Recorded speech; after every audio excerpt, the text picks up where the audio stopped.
Hello guys, my name is Turpzz Soda. Welcome to another video. Welcome to our first soccer related video. Believe it or not, we are into soccer.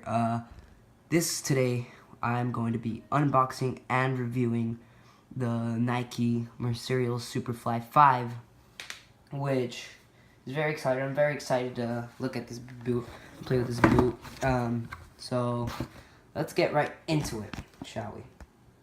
So I'm gonna open this up, I guess a little bit this way, and just look at it. I already removed the paper so that way you wouldn't have to look at it when I first opened it.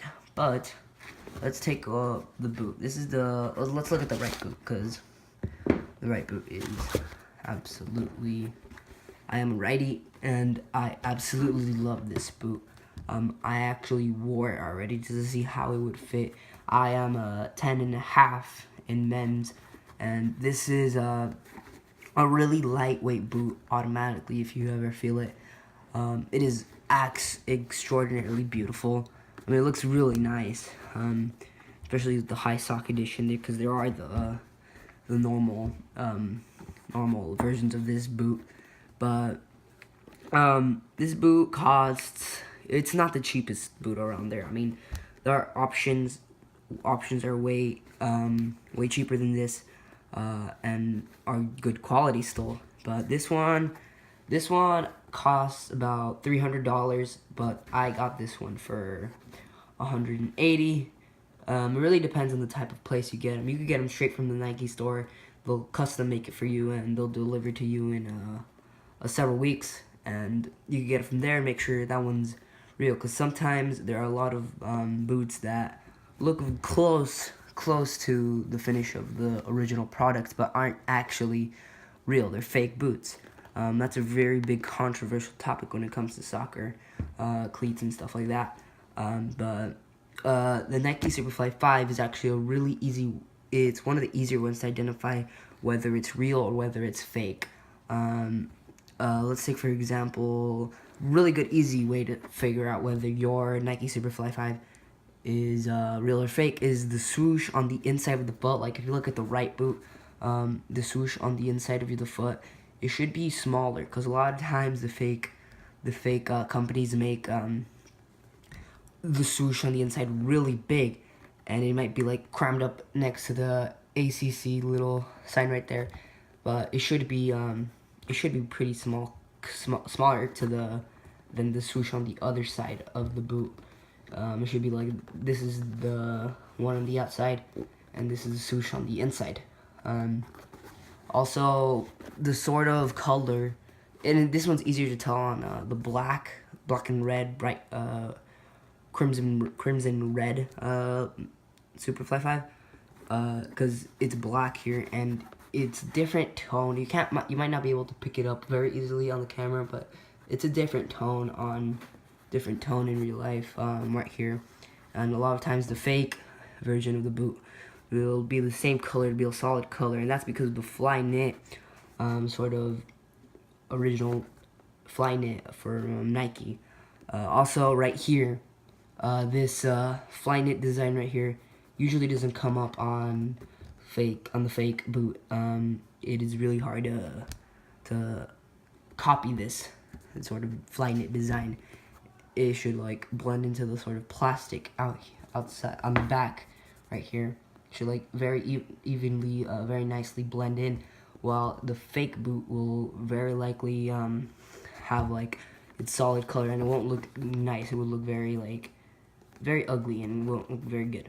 Another way to tell is the Flyknit design on the laces. Right here you can tell the Flyknit goes right through the laces. Oftentimes in the fake boot, the actual laces, the rope laces will be a lot bigger and extended out than on the original boot, and something to look out for. And again, the Flyknit design on the laces, it'll go right through, like the holes are pretty small. You can't really see the holes where the lace goes through. And the last thing to identify between the real and the fake boot is the color of the studs on the cleat. The original version is going to be very fluorescent yellow, and it's kind of hard to see it through the camera, but in real life it's original color. It's fluorescent, and oftentimes in the fake boot it is not fluorescent yellow. It'll be a very very like different color. You can identify it. It's very easy to identify. And also the sole plate on the bottom. Again, this clue is very much easy to identify with the black, crimson, red Superfly 5, because it looks like a very nice matte black finish. And the same thing here. It's just kind of harder. The fake companies get a little better on the green sole plate, but you could see it's a nice on the original boot. There's a nice finish here. It looks very matte green, and yeah. But overall, I really like this boot. It's super lightweight. Again, it's designed to be for extraordinary amount of speed, which is why it's so lightweight. And the difference between the last version of this boot, the Superfly 4, is that it's a brand new material in the sole plate, and it's slightly lighter, and that slightness of weight makes a whole lot of difference when you're running, and it gives you a lot more speed. And that's the memo of the Superfly, is it have explosiveness of speed, and it's just extraordinarily a good boot, and it's very comfortable actually for me.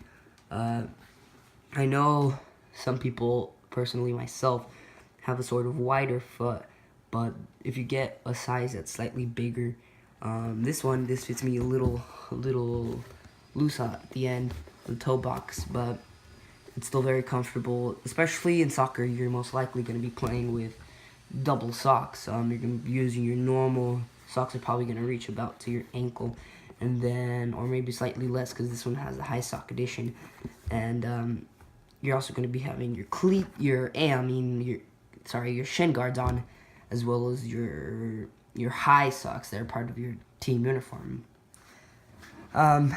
So yeah, this is the Material Superfly 4, and this here is some clips of actually me performing with this, dribbling. I've already touched the ball around with the Superfly 5s. They are very, very nice. The dribbling is super responsive on the ball, and it is very nice and comfortable to play with. Of course, it's also very flexible, which is another implement in the explosive amount of speed that you'll get when you're playing with this ball. And this is the type of shoe that I've heard, and I can already feel it the first time I wore it, is that you'll probably make it through the whole game, and your training session or whatever, playing with this cleat in a very comfortable position, and you're most likely not gonna have any issues.